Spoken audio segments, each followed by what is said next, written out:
Hello hi dear friends welcome back. ഞാൻ സ്വപ്ന രാകേഷ്. ഇന്നത്തെ recipe നല്ല ടേസ്റ്റി ആയിട്ടൊരു നാടൻ ബീഫ് കറിയാണ് കേട്ടോ. നമ്മുടെ ചാനലിൽ ഒത്തിരി ബീഫ് റെസിപ്പീസ് നിങ്ങൾക്ക് കാണാൻ പറ്റും. പ്ലേലിസ്റ്റ് നോക്കിക്കഴിഞ്ഞാൽ ബീഫ് കറുപ്പിച്ചത്, ബീഫ് കുഞ്ഞുള്ളി റോസ്റ്റ്, ബീഫ് ഉലർത്ത്, അങ്ങനെ ഒത്തിരി റെസിപ്പീസ്, ബീഫ് ഫ്രൈ, അങ്ങനെ ഒരുപാട് റെസിപ്പീസ് നമ്മുടെ ചാനലിലുണ്ട്. ഒരുപാട് പേര് ട്രൈ ചെയ്ത് നോക്കിയിട്ട് നല്ല അഭിപ്രായം പറഞ്ഞിട്ടുള്ള റെസിപ്പീസാണ് എല്ലാം.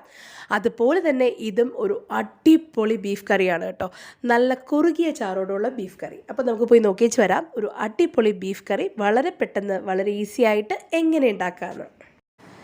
ഇപ്പോൾ എടുത്തിരിക്കുന്നത് 1 കിലോ ബീഫാണ്. നല്ല പോലെ കഴുകി വൃത്തിയാക്കി വെള്ളം വാർത്ത് മാറ്റി വെച്ചു.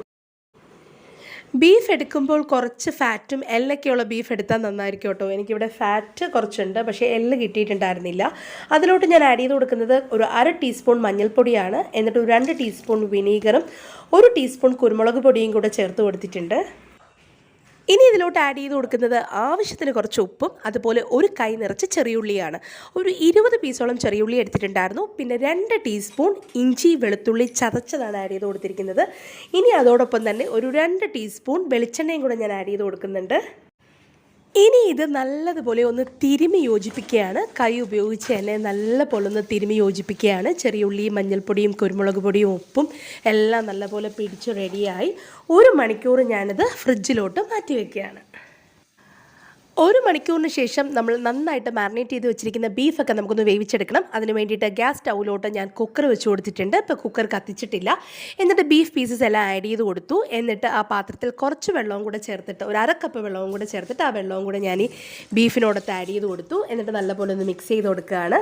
നമുക്കിനി ഈ ബീഫ് ഒന്ന് വേവിച്ചെടുക്കണം. അതിന് വേണ്ടിയിട്ട് ഞാൻ കുക്കർ ഒന്ന് അടച്ചു കൊടുക്കുകയാണ്. അടച്ചതിന് ശേഷം ഞാൻ ഗ്യാസ് ഫ്ലെയിം ഒന്ന് കത്തിച്ചു കൊടുക്കുകയാണ്. നമുക്കൊരു 5 വിസിലെങ്കിലും 5 മുതൽ 6 വിസിലെങ്കിലും കേൾപ്പിച്ച് ബീഫ് നല്ലപോലെ ഒന്ന് കുക്ക് ചെയ്തെടുക്കണം. ഇപ്പോൾ 5 മുതൽ 6 വിസിലൊക്കെ കേട്ടിട്ട് ബീഫൊക്കെ നല്ലപോലെ കുക്ക് ചെയ്ത് റെഡിയായി വന്നിട്ടുണ്ട്. നമുക്ക് ഫ്ലെയിമൊക്കെ ഒന്ന് ഓഫ് ചെയ്ത് കൊടുത്തിട്ട് സ്റ്റീമൊക്കെ ഒന്ന് സെറ്റിൽ ചെയ്ത് വരുന്നവരെ നമുക്കൊന്ന് വെയിറ്റ് ചെയ്യാം. ആ സമയത്ത് നമുക്ക് ബീഫിൻ്റെ ബാക്കി പ്രിപ്പറേഷൻ എന്താണെന്ന് നോക്കാം. ഞാൻ ഗ്യാസ് സ്റ്റൗവിലോട്ട് ഒരു സോസ് പാൻ വെച്ച് കൊടുത്തിട്ടുണ്ട്. നമുക്കിനി സോസ് പാനൊക്കെ ഒന്ന് കത്തിച്ച് കൊടുത്തതിന് ശേഷം സോസ് പാൻ ഒന്ന് ചൂടായി വന്നതിന് ശേഷം ഒരു 2-3 ടേബിൾ സ്പൂൺ വെളിച്ചെണ്ണയാണ് ഞാനിവിടെ ഉപയോഗിച്ചിരിക്കുന്നത്. എണ്ണ ആഡ് ചെയ്ത് കൊടുക്കുകയാണ്. എണ്ണ ഒന്ന് ചൂടായതിന് ശേഷം ഇതിലോട്ട് ആഡ് ചെയ്ത് കൊടുക്കുന്നത് 1 ടീസ്പൂൺ പെരിഞ്ജീരകമാണ്. അതിനുശേഷം 3 ഏലക്കയും ഒരു 5 ഗ്രാമ്പും കല്ലിൽ വെച്ചിട്ടൊന്ന് ചതച്ച് ആഡ് ചെയ്ത് കൊടുക്കുന്നുണ്ട്. പിന്നെ 2 പിഞ്ച് ഉലുവയും കൂടെ ചേർത്ത് കൊടുത്തു. എന്നിട്ട് നല്ലൊരു മണമൊക്കെ വരുന്നവരെ നമുക്ക് നന്നായിട്ടൊന്ന് വഴറ്റി കൊടുക്കാം. ഇനി ഞാൻ ഇതിലോട്ട് ചേർത്ത് കൊടുക്കാൻ പോകുന്നത് 3 സവോളയാണ്. മീഡിയം സൈസിലുള്ള 3 സവോള വളരെ തിന്നായിട്ട് സ്ലൈസ് ചെയ്ത് അതും കൂടെ ചേർത്ത് കൊടുത്തിട്ടുണ്ട്. ഇനി നമുക്കിതിലോട്ട് ഇപ്പം തന്നെ കുറച്ച് ഉപ്പും കൂടെ നമ്മൾ ചേർത്ത് കൊടുക്കുകയാണ്. ഉപ്പും കൂടെ ചേർത്ത് കൊടുത്തതിന് ശേഷം നമുക്ക് നന്നായിട്ടൊന്ന് വഴറ്റി കൊടുക്കാം. ഉള്ളിയൊക്കെ ഒന്ന് സോഫ്റ്റായി നല്ലൊരു ലൈറ്റ് ബ്രൗൺ കളറായി വരുന്നവരെയും വഴറ്റിക്കെടുത്തിട്ടുണ്ടായിരുന്നു. ഇനി ഇതിലോട്ട് ചേർത്ത് കൊടുക്കുന്നത് 1 ടീസ്പൂൺ ഇഞ്ചി വെളുത്തുള്ളി ചതച്ചതാണ്. അതോടൊപ്പം ഒരു 5 പച്ചമുളകും കൂടെ ചെറുതായിട്ട് മുറിച്ച് ആഡ് ചെയ്ത് കൊടുക്കുകയാണ്. ഇതിൽ നമ്മൾ എരിവിന് വേണ്ടി പച്ചമുളകും കുരുമുളകും ഒക്കെയാണ് കൂടുതലും യൂസ് ചെയ്യുന്നത്. പിന്നെ കാശ്മീരി ചില്ലി മുളക് പൊടി ആഡ് ചെയ്യുന്നുണ്ട്. ഇപ്പോൾ നല്ലപോലെ നമുക്കൊന്ന് വഴറ്റി കൊടുക്കാം. വഴറ്റി കൊടുത്തിട്ട് ഇഞ്ചിയുടെയും വെളുത്തുള്ളിയുടെയും പച്ചമുളകിൻ്റെയൊക്കെ നല്ലപോലെ പച്ചമണമൊക്കെ മാറി നല്ലപോലെ ഒന്ന് ഉള്ളിയൊക്കെ ഒന്ന് കുഴഞ്ഞ് റെഡിയായി വരുന്നവരേക്ക് നമുക്ക് വഴറ്റി കൊടുക്കാം. അതിനുശേഷം അതിലോട്ടൊരു 1.5 ടീസ്പൂൺ കാശ്മീരി ചില്ലിയും അതുപോലെ തന്നെ 1 ടീസ്പൂൺ മല്ലിപ്പൊടിയും 1 ടീസ്പൂൺ ഗരം മസാലയും ഞാൻ ആഡ് ചെയ്ത് കൊടുത്തിട്ടുണ്ട്. ഒരുപാട് മസാല പൗഡറൊന്നും കൂടി ഈ ചേർത്തിരിക്കുന്ന അളവ് തന്നെ ചേർത്ത് കൊടുത്താൽ മതി. എന്നിട്ട് നല്ല പോലെ ഒന്ന് വഴറ്റി കൊടുക്കുക. മുളക് പൊടിയുടെയും മല്ലിപ്പൊടിയുടെയും ഗരം മസാലയുടെയൊക്കെ പച്ചമണം നല്ല പോലെ മാറി വരണം.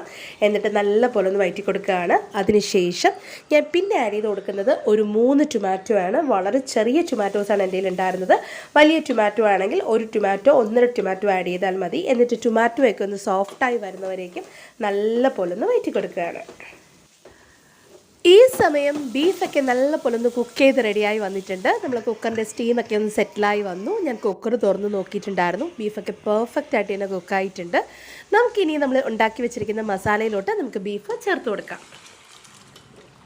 കുക്ക് ചെയ്ത ബീഫ് പീസസും നമ്മുടെ മസാല ഗ്രേവിയൊക്കെ ഒന്ന് മിക്സ് ചെയ്ത് നല്ലപോലെ റെഡിയായി വന്നിട്ടുണ്ട്. ഈ സമയം കുറച്ച് വാട്ടറി ആയിട്ടുള്ള ഗ്രേവിയാണ്. നമുക്കിതിനെ ഒന്നുകൂടെ ഒന്ന് കുറുക്കിയെടുക്കണം. ഞാൻ ഗ്യാസ് ഫ്ലെയിമൊക്കെ കത്തിച്ചിട്ട് വീണ്ടും സോസ് പാൻ ഗ്യാസ് ഫ്ലെയിമിലോട്ട് വെച്ച് കൊടുത്തിട്ടുണ്ട്. ഇനി നമുക്കിതിലോട്ട് ആഡ് ചെയ്ത് കൊടുക്കേണ്ടത് കുറച്ച് കറി ലീവ്സാണ്. നല്ല പച്ച കറിവേപ്പിലയും കൂടെ നന്നായിട്ട് പിച്ചി ഒന്ന് ആഡ് ചെയ്ത് കൊടുക്കണം. എന്നിട്ട് 1 ടീസ്പൂൺ കോക്കനട്ട് ഓയിൽ, അത് ഓപ്ഷണലാണ്, വേണമെങ്കിൽ ചേർത്താൽ മതി. 1 ടീസ്പൂൺ വെളിച്ചെണ്ണയും കൂടെ ആഡ് ചെയ്ത് കൊടുത്തിട്ടുണ്ട്. ഇനി നമുക്കിത് അടച്ച് വെച്ചൊരു 10 മിനിറ്റ് സ്ലോ ഫ്ലെയിമിൽ കുക്ക് ചെയ്തെടുക്കുമ്പോൾ ബീഫിൻ്റെ ഗ്രേവിയൊക്കെ നല്ല പോലെ തിക്കൻ ചെയ്ത് കറക്റ്റായിട്ട് വരും കേട്ടോ. 10 മിനിറ്റിന് ശേഷം ഞാൻ സോസ് പാൻ ഒന്ന് തുറന്ന് നോക്കി. അപ്പോൾ ബീഫൊക്കെ നല്ല പോലെ കുറുകിയ ഒരു ചാറായിട്ട് റെഡിയായി വന്നിട്ടുണ്ട്.